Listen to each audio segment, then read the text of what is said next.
புரட்சி தலைவர் எம்ஜிஆர் அவர்களின் மறைவிற்கு பின்னர் கழகம் இரண்டாக பிளவுபட்ட போது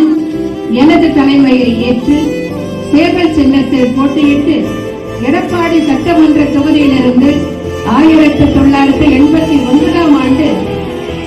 தமிழ்நாடு சட்டமன்ற பேரவைக்கு தேர்ந்தெடுக்கப்பட்டவர் அன்பு சகோதரர் திரு பழனிசாமி. சோதனையான காலகட்டத்தில் கழகத்திற்கும் கழக தலைமைக்கும் உறுதுணையாக இருந்தவர் அன்பு சகோதரர் திரு பழனிசாமி.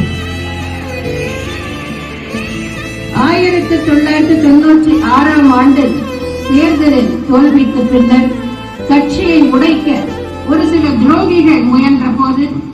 கழக தொண்டர்களின் வீடுகளுக்கு சென்று கட்சி கட்டுப்பாட்டை காப்பாற்ற வேண்டும் என்றும் கட்சி தலைமைக்கு உறுதுணையாக இருக்க வேண்டும் என்றும் வீடு வீடாக சென்று எடுத்து